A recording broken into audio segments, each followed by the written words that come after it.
Kendra Alvey, 15 seconds of curtain, Kendra. Okay, hold on. I just got to put on my Ewok costume.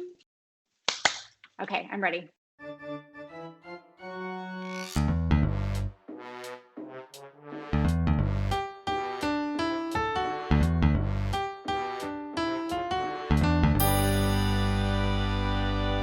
Welcome to 15 Seconds of Curtain, a Muppet fan podcast presented by toughpigs.com. This is the podcast where Muppet fans talk with notable Muppet fans about what else? The Muppets. Our guest today is the author of the young adult Sam the Spectator series, The Haunter and Ghostapalooza. Her work has appeared in Cosmopolitan, The Huffington Post, and Hello Giggles, along with many others. Personally, I'm a huge fan of her Twitter account, and her tweets have appeared in Reader's Digest, BuzzFeed, and Funny or Die. Playboy magazine called hers one of the funniest Twitter accounts of 2015. And one time she performed Elmo, sort of. We'll talk about that in a little bit. We are extremely proud to welcome Kendra Alvey to the podcast. Kendra, welcome.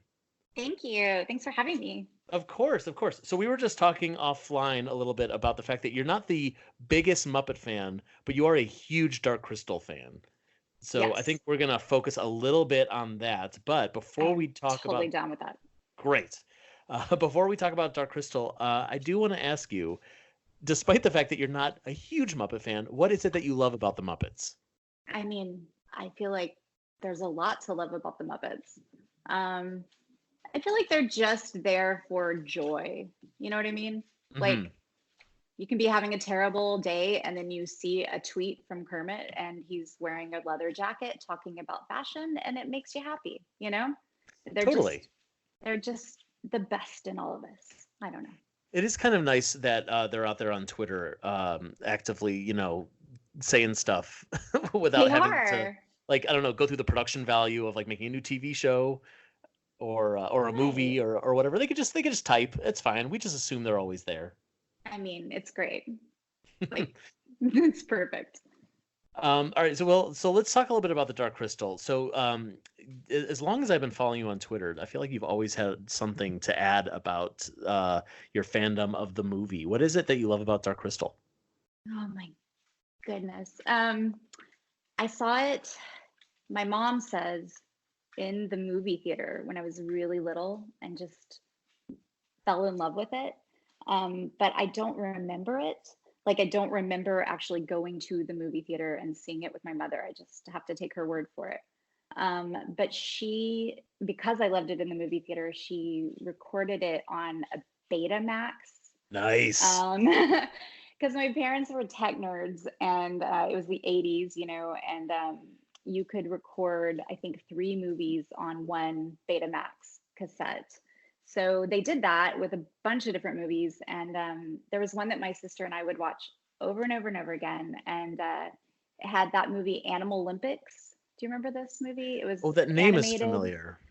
Yeah, it was animated. It had like just a bunch of animals competing in the Olympics. Yeah, sure. Well, the title told me all of that, of course. It was fabulous. And then the second one was Dark Crystal. And then the third one, I couldn't remember what it was. And I asked my mom recently and she said, oh, it was the one with the flying dog. One with the flying dog. Was it Never Ending Story? Yes. Thank you. Yes. I got it in one. You speak Gene Alvey. So anyway, my sister and I would watch this particular tape over and over and over again. And Dark Crystal was our favorite. And I think it was because we got scared and we liked being scared. It's dark. Sure. Yeah. It's in the title. It's Dark Crystal. We just really, really responded to that. I think we responded to Jen and his journey. He's going to save the world. He's the chosen one. Only a Gelfling can do it. All that kind of Luke Skywalker type of stuff. We loved it, and it's always kind of been a part of me. It's always calmed me down when I need calming down. I can put it on. I appreciate that it's both scary and calming. I feel like that's a bit of a dichotomy. Well, that's me. Yeah, that is. I think that's also like the Dark Crystal might very well be why I feel calmed by watching scary things now. Interesting. Yeah, because when you're 7 or 8 and you're watching the Chamberlain be stripped, and cowering against a wall, or you're watching the Emperor crumble. That the way they die, oh my Yeah. God, it's so spooky to a little kid, and but you're also, just completely enthralled by it. So if you grew up with that, watching it over and over again, you're going to kind of, I don't know, be drawn to the macabre, I would think. Some So evidence of that. what would you say is like the scariest scene in the movie for you personally? Like I don't know if there's something like that's genuinely scary on a personal level as opposed to Um, something like the stuff you just mentioned. okay, the scariest scene. The naked Chamberlain really stuck with me, like those spiky things coming out of his back, and like Yeah. how they look so the Skeksis look so different when they're naked. I mean, it's like, oh my, something about that really, really freaked me out as a child. But him jumping onto the crystal is just like, no matter how many times you see it, it's just so scary. Because it all just like hinges on this moment, and it's this floppy puppet just like jumping onto a crystal, and you're like, oh my God, is he gonna do it? And he does it. Spoiler alert, he does it. I would hope that anyone listening to this conversation has probably seen the Dark Crystal a few times. I mean, So you've yeah. had a few decades, so Right. maybe you Right. That's should the get rule. on it. Once like 2 or 3 decades have passed, we can talk about the movie. Yeah, Yeah. let's not talk Rosebud about was like the sled. the right. Let's not talk about like what happened on Succession or something. But Yeah, yeah, no spoilers on that one. I haven't watched that right. Okay, all right. yet. I won't tell you anything. Do you have a favorite character in the movie? Well, I mean, obviously, Fizzgig. I don't know Yeah. how your favorite character could be anyone but Fizzgig, right? I mean, which is interesting because I didn't actually like realize that Fizzgig wasn't just the name, like the proper name of that character. It's just what he is. Be like calling your dog dog. I mean, but But it's kind of both, right? They well, don't have a name for him other than Fizzgig. yeah, I mean, like in the series Age of Resistance, you're like, oh, they're Fizzgig. Like that's what they are. They're Right. Fizzgigs. Yeah. But that kind of blew my mind because I thought it was his name, like Joe or Kendra. Right. I Yeah. didn't. Yeah, I didn't. Fizzgig. Yeah. Yeah. Uh, It kind of blew my mind. no, I do love it. When I was growing up, Fizzgig was always my favorite part because he was like the most Yes. Muppety thing in the Yes. movie. Everything felt so real, which is great. But like as a kid, it's like, oh no, this is a thing that's like it's furry and it Oh, screams, I know and he's so that's cute too. he I is mean, kind of he cute. is. I'm like obsessed with Ewoks, as I'm sure you gathered, and Fizzgig was like the original Ewok for me. I saw that I think before I saw Return of the Jedi. Just like the little like cute fuzzy thing that you don't mess with, Right. you It'll know? it'll still like bite your head off somehow. Yeah, he's gonna bite your head off. Yeah, Yeah, for for sure. sure. Especially with that the creepy second row of teeth like in his throat. Oh, right. Like don't sharks have that? Isn't it Uh like I a don't know. shark thing? Maybe some sharks do. You know who has that is the Coneheads. Do you remember Oh, the in the Coneheads yes. movie? He's like at the dentist. He's got like rows of teeth. Oh my, I did not remember that. I must have blocked that out. That's okay. I don't think it's important for you to watch the Coneheads movie, but Okay, I'm not maybe going to. maybe the Coneheads are somehow related to To the Fizzgig Fizzgigs. I mean, and to they're both sharks. from alien planets. I don't know. Maybe whatever the Conehead planet is near Thra. Oh, maybe. Yeah. Yeah, maybe they go there on holiday and Sure. procreate with little fuzzy guys. I don't know. Right. Although now that I think of it, they do wear those. Like, I'm getting into weird Conehead lore here. I don't know Are why, you a but conehead head? I didn't think I was, but maybe I am. But they wear those furry things on their heads when they have sex or their version of sex, Oh and my maybe gosh. I they're don't like remember skin. any of this. Okay. Well, we're obviously gonna have to watch Coneheads and have a second part to this interview where we talk about the Clearly. Coneheads movie. I love that we have homework. Okay, so Age of Resistance. What did you think Yes, of the TV series? I loved it. And I don't have a ton of friends who are as into Dark Crystal as I am, but my one friend Roberto, he loves Dark Crystal too, and it took him a couple of episodes to kind of open himself up to it because he just, he loves the movie so much. And at first he was like, he didn't really know what to think, but I was like a kid on Christmas. I was like, put this all into my face right now. Like I really loved it. Do you feel like it was an improvement on the movie, or do you think it was like almost as good because of the movie? You're holding the movie so high in Uh, your mind.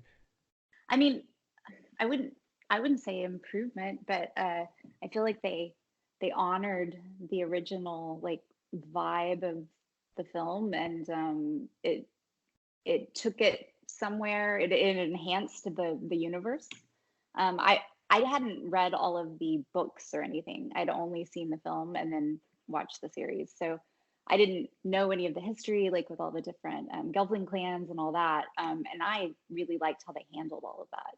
I Yeah. thought I watched the whole series and then I watched the movie again for like the millionth time, and I kind of had there were some parts of the film that I felt like I appreciated more having seen the Hmm. series, which I think the series is supposed to be. I read that it was supposed to be 50 years before That's a good the question. I actually have film. no idea how much time is supposed to have passed between. I mean, it's a while. I mean, you have to have like a whole genocide I before mean, the film maybe, starts. maybe But I'm very much of the mindset that like there's a lot of Gelflings left, and maybe they're all like underground. oh, like where Deep is from, Yes, maybe. exactly. Okay, okay. Yeah, I would hope that that's true because That's the only way I can like make it through the night. I always felt like it was just Kira and Jen alone in that universe, Yeah. which I now know is called Thra. I don't think I realized that with just the film, but now the series taught me that Thra. Right. I don't Um, think they mention it in the original movie, if I'm not mistaken, but I like don't think so. it's there was like press materials and there was a novelization like back in the day, and so it's always been kind of part of the conversation for us. But For the same as Thra. like the names of all the mystics and the Skeksis and things like that. Yeah, and I don't like I when they would say their names or I would or read an article note, yeah, I would be like, oh, they have names. Right. Because Yeah. to me, it's the emperor, the chamberlain, it's not Yeah. I didn't yeah, I didn't know. But I loved all of that, and I loved all the madres, Yeah. um, which made me start thinking like, okay, like so I'm a little girl in the 80s watching this and really like connecting to it, right? Um, and it's about a boy gelfling. And I wondered like, if there wasn't really like more of a feminine slant in the movie than I had originally thought, because he gets guided after his mystic bro passes. He gets guided by like Agra and Kira, right? They're the ones who kind of like kick his ass into going and doing what needs to be done. And then to see the series have so many, you know, powerful female characters, and to see that their Gelfling society is actually led by females is pretty rad. I was thrilled. I Yeah, loved I it. completely agree. Especially, I mean, when you say powerful women, we're talking like both politically powerful and Yes. all of the women, like I think all the characters, not counting the mystics and the Skeksis, like all the characters who have any sort of magical power, I guess, Hmm. they're all women. You know, the women Yeah, like they can fly, they they can can talk to fly. animals, they like everything that Aura can do. Yeah, Yeah, yeah. the boys are useless.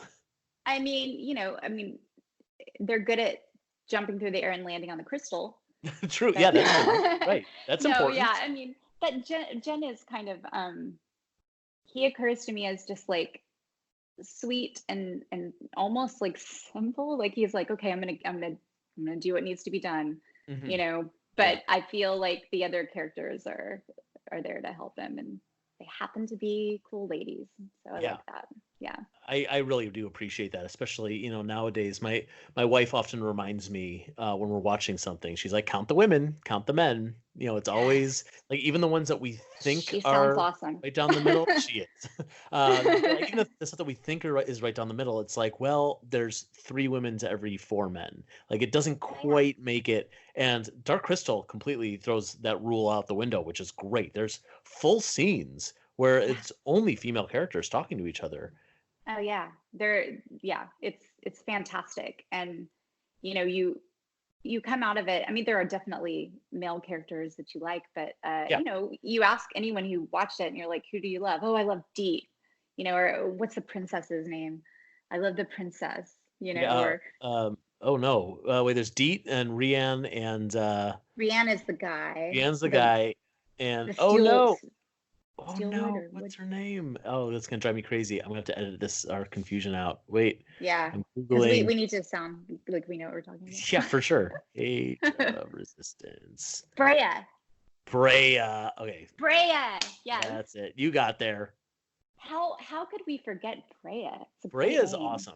Yeah. It's funny because like usually I find that like those princess type characters don't do it for me because I can't relate to to someone who's got that much power. But Brea is And such privilege. a right. It's the privilege, and Yeah. she's such a geek.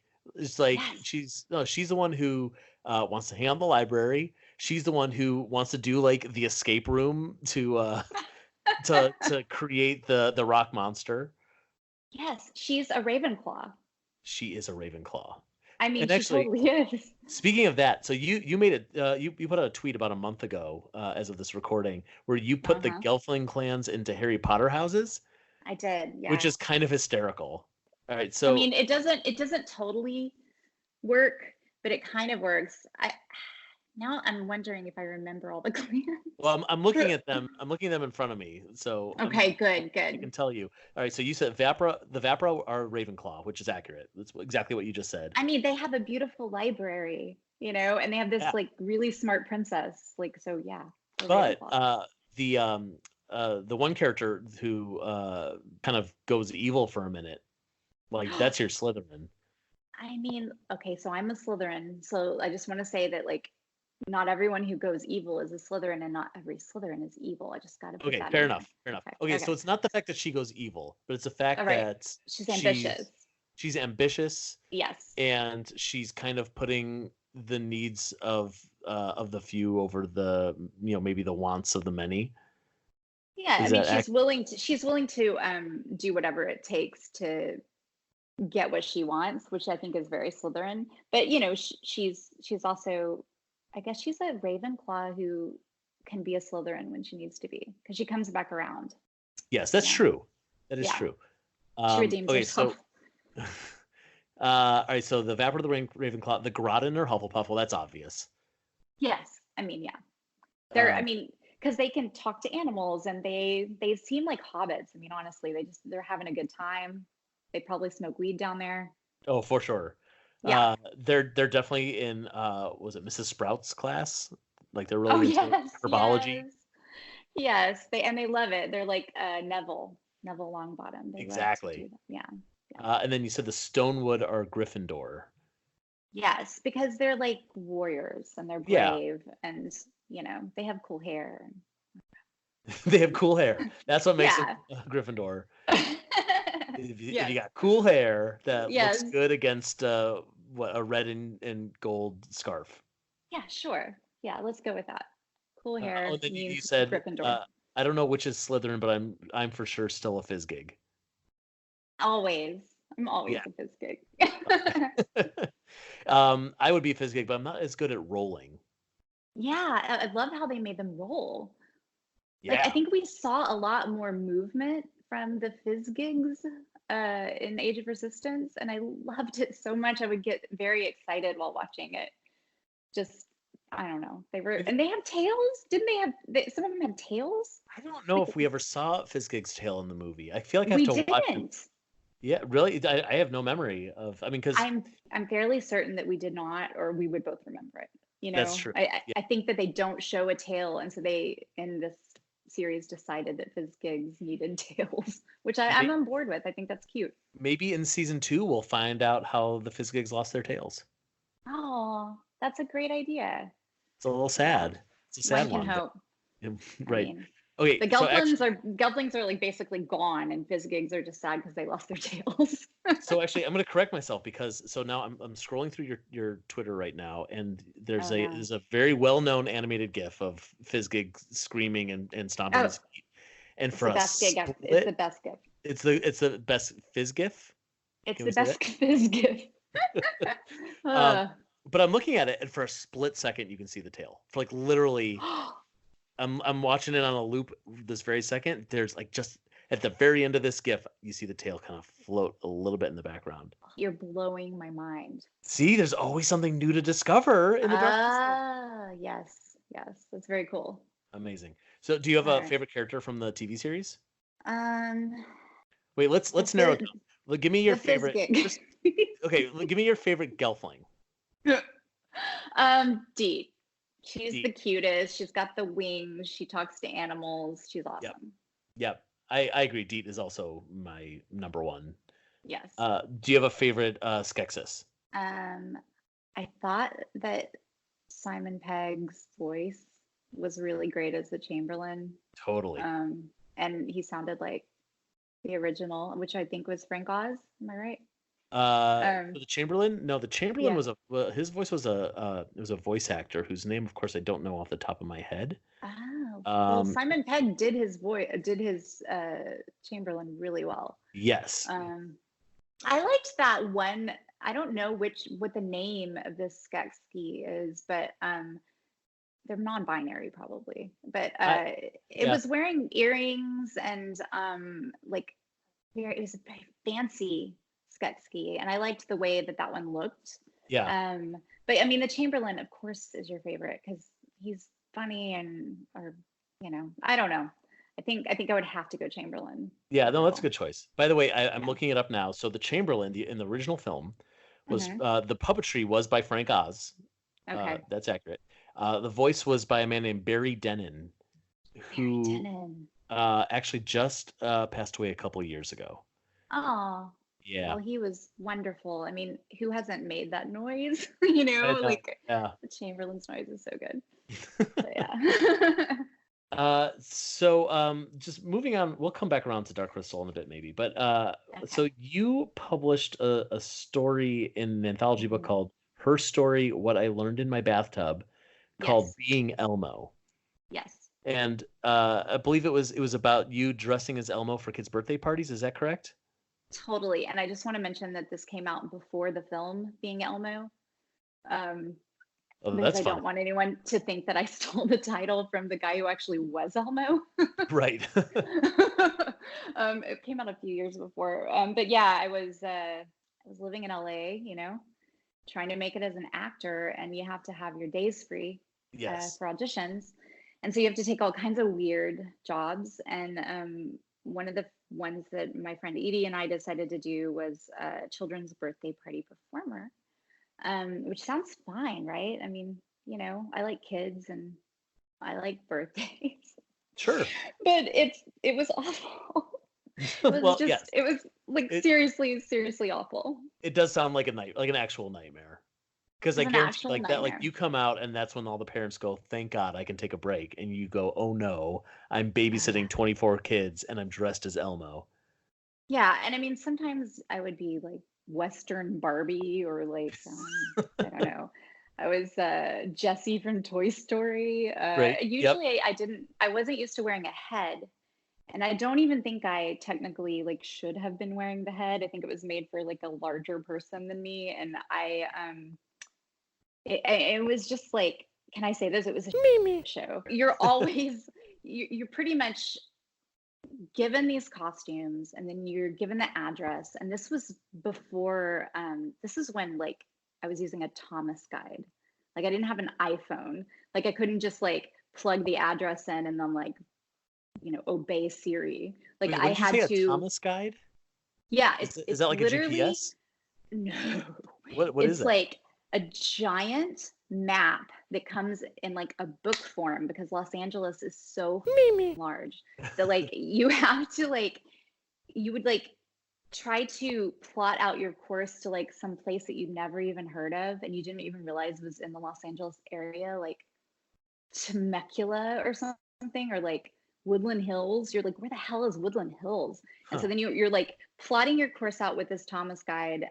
You're usually hungover, because you're 22 and you've been waitressing till 2 a.m. and waitressing is so horrible that you go out afterwards and you get drunk. And then, so then, you know, it's 10 a.m. Saturday morning, all your friends are still asleep, and you're in your car with your stupid Thomas guide, hungover, wanting to die because you're like at the bottom of the actor's, like, you know, food chain. You're gonna go play Elmo for the first time. You don't even really know who Elmo is. You just know that Elmo talks in third person, Yeah, right?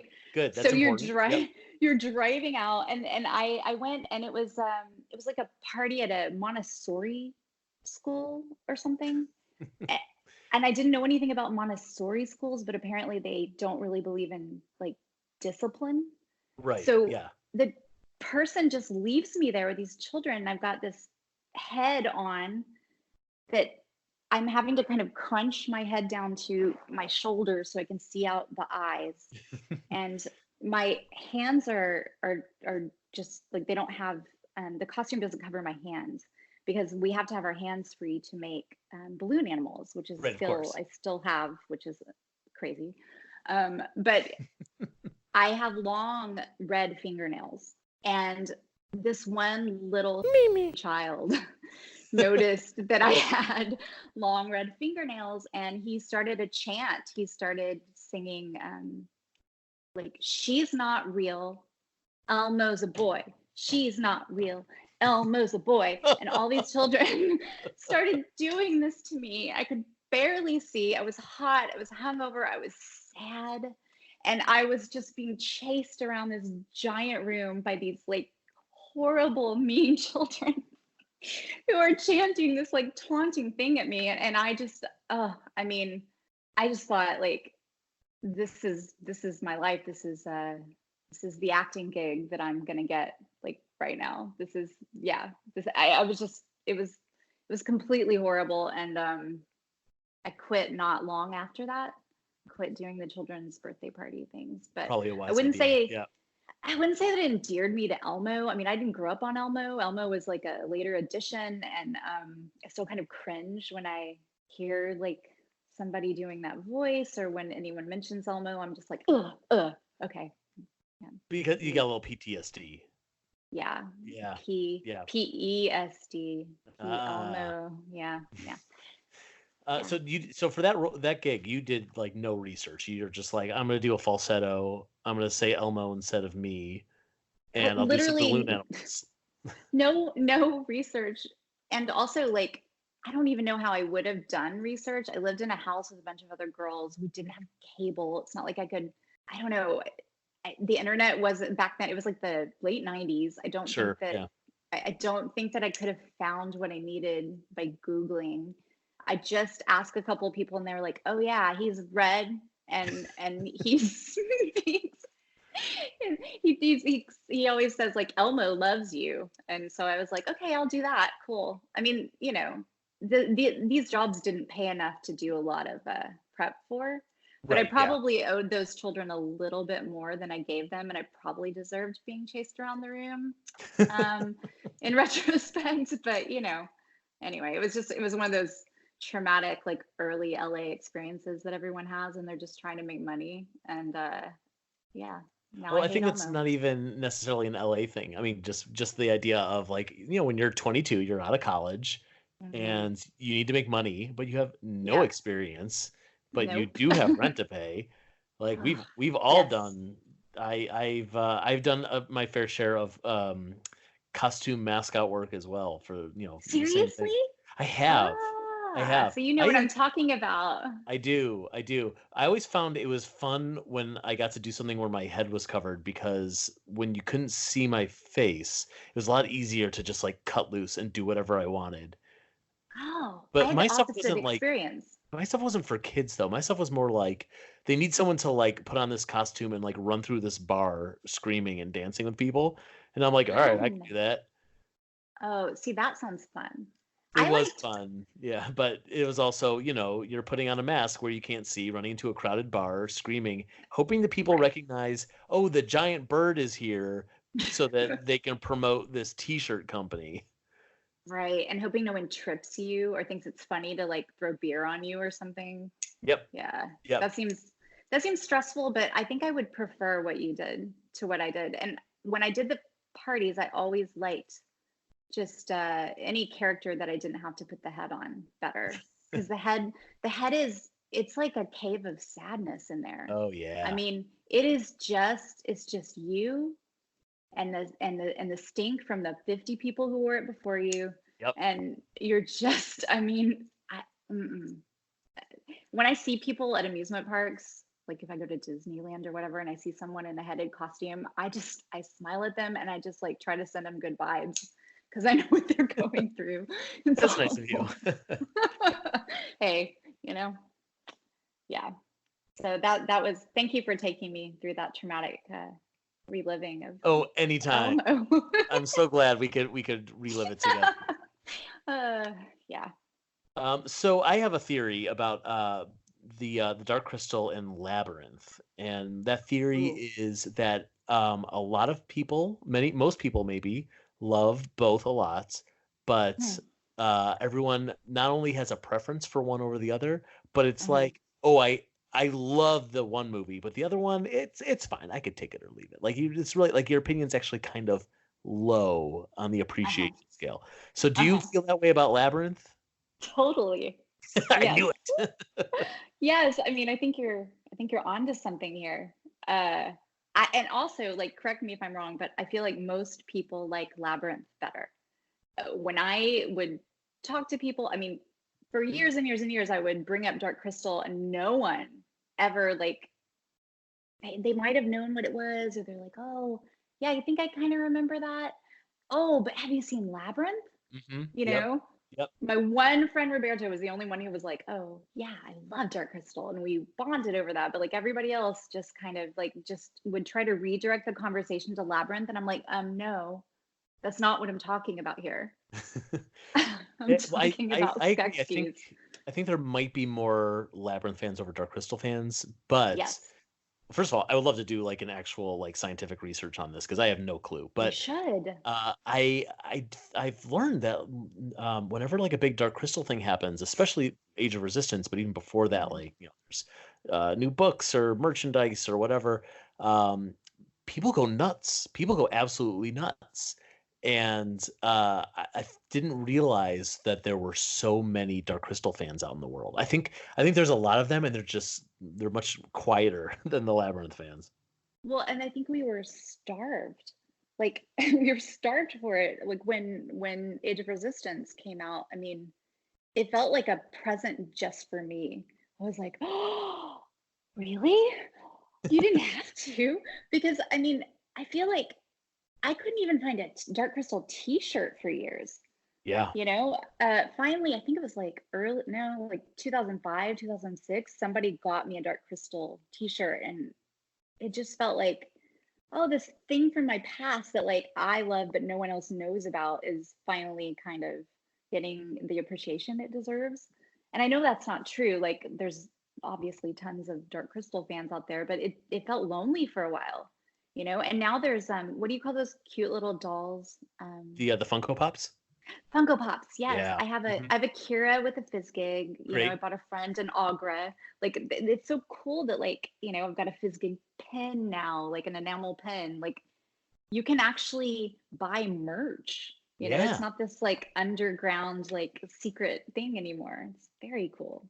That's always been Very my cool. benchmark for things as well. It's for Muppets specifically, uh, we can get excited about the new YouTube video or the new Mhm. there's like a Muppet Babies show that I don't watch, and it's like, oh, that's all great stuff, but if there's no merchandise on the shelves, it's like, well, you're not That's so really weird. monetizing this. You're not putting something out there for kids to buy and own and see on their shelf every day and like build that fandom. Oh, they should do that. That's a big shame. I We know. all had Muppet stuff when we were growing up. Like it was just part of our lives. It's so Sure, yeah. sad. Do you remember what kind of There's Muppet an stuff you had growing up? Yeah, I know that I had a little Ms. Piggy as a baby, like a baby Sure. piggy. Yep. Um, I think my sister had a Kermit.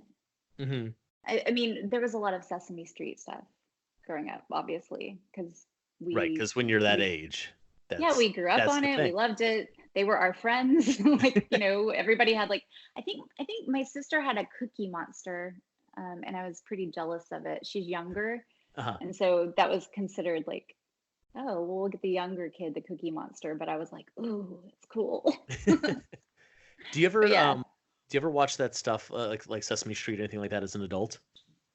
um, not usually, but I think because my subconscious knew that I was doing this podcast today. I woke up this morning thinking about that scene from Muppets Take Manhattan Hmm. where they showed the babies the first time. Yes.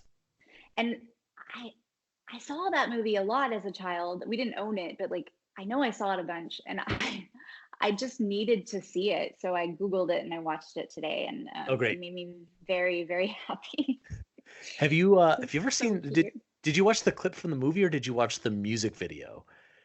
I think I watched the clip from the movie where they're in the carriage Yeah. and Piggy's saying, what if we had grown up together? And Yeah. it's very romantic. If you can find it, they made a music video for that song, I'm Always Oh Gonna my Love God. You.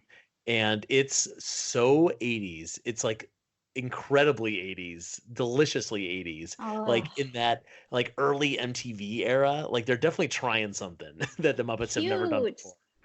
Okay, I'm It's gonna look for that tomorrow. That's amazing.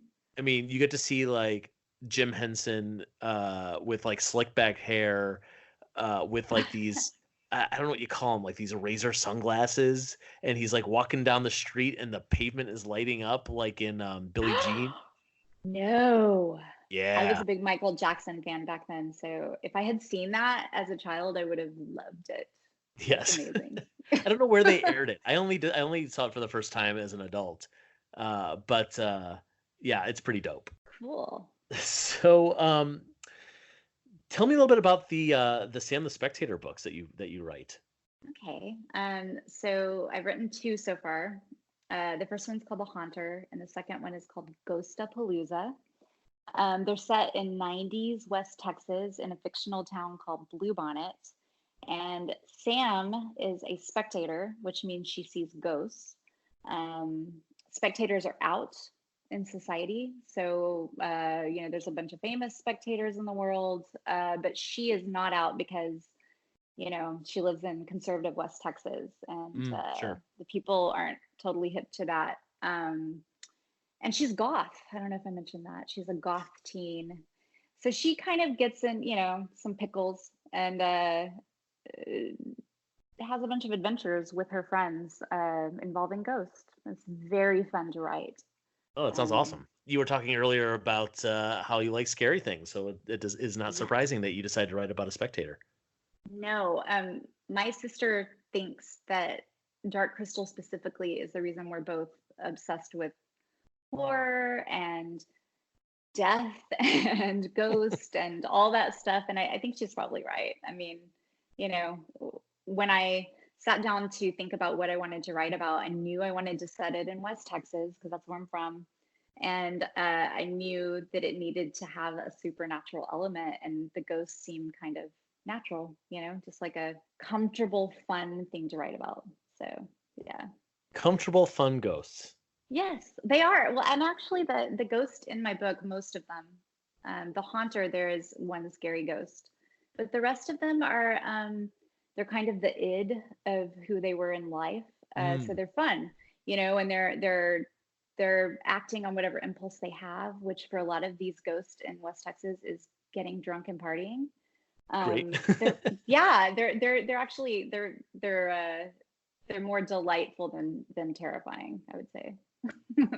That actually, I mean, I know this was probably not one of your influences, but that sounds very, very Muppety, and the idea of these characters who are kind of defined by this one crazy flaw, almost. It's like a benefit and a flaw, Mhm. and you're just gonna run with it, and we're gonna do something that will probably, end in some sort of chaos, but it's fun to watch. So what Muppets are defined by a flaw? I'm I'd never thought thinking. about that before. Yeah, I'm thinking specifically of like the Muppet Show characters. Okay. So the idea behind the Muppet Show in that, they're putting on this show and it's a really bad show and they're all like these characters who have decided that this is going to be their, big, their dream, but they're terrible at it. So like Fozzie Bear is a terrible comedian, but he'll never stop trying to Right. be a comedian. Miss Piggy's a Oh, terrible singer. She does not look like a movie star. Doesn't matter. She's going to be a movie star. yes. Gonzo's like this artist that Thing. no one understands. Doesn't matter. He's gonna keep, shooting himself out of cannons until someone sees Uh, it. The what's special about him. It's yeah. I kind of see like little parallels between what you're doing and that Muppet Show sensibility. I love that. That's really, really cool way to look at it. Hmm. They're just like, I'm gonna do me. Yeah, And everyone, and we all love it. And that's fantastic. exactly. There's something innately relatable about that for Yeah, everyone. for Like sure. For there's sure. something I think, especially for people like you and me, like there's these things that like define us that most people might think are really weird. Mm-hmm. And I mean that's the life of a writer or an artist or an Yeah. actor. And it doesn't really matter what people think. Thank God, because if it did matter, then we probably wouldn't be doing it. And if you fight against that, then you're I don't know, like you're making everything worse because you're not just embracing who you are. You know what I Yes, mean? exactly. Yeah. Yeah, I feel like that's the key to everything is just being yourself and not trying to cram yourself into someone else's hole. yeah. God, this podcast got so inspirational. Oh yeah. I thought I was on Oprah's Super Soul Sunday. I'm sorry. I got confused. It's all right. I can tell we look and sound exactly the same, me and Oprah. Yes. I get it. Yes. I totally get I heard that about you. Your Twitter, Abby, is like it's a drawing, right? Or a Yeah, puppet. my Twitter Yeah. for people who don't follow me on Twitter, it's an illustration by my good friend Dave Hulteen of Very me cute. as a Muppet. Yes, it's very cute and totally looks like Oprah. It Just like does, Oprah. Yeah. just like It's very Oprah. If confusing. Oprah looked like Guy Smiley, then that's it. Perfect. So I have to ask you as we begin to wrap things up. Hmm. Aside from Fizzgig, aside from the Dark Crystal characters, do you Uh-huh. have a favorite Muppet? Yes. Who is it? Oh, you want to know who it is? I gotta Um, know. it's Animal Why Animal? because I, I don't understand why he wouldn't be your favorite Muppet. Like, Animal is free, and Animal's just doing Animal, and I feel like I don't know, he's so cool. You know, he's just so I, cool. And he's a musician. Like, come on. I also appreciate that, like, of all the characters you could have chosen, you chose the one that's the closest to Fizzgig. I know. I just like, look, I have big, giant, curly hair, and I just really like any kind of Muppet that makes me feel, I don't know, better about having big, giant, curly hair. Yeah. Well, you Yeah. see a bit of yourself in Animal. I get that.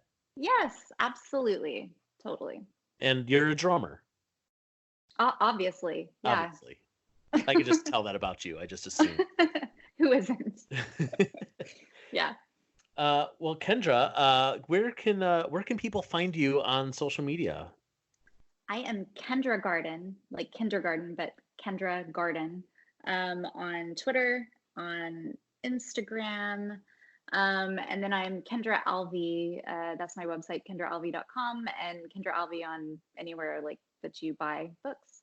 You can Great. find my books. And I Yeah. highly recommend that everyone go follow you on Twitter because I Thank love your Twitter you. account. Thank And you.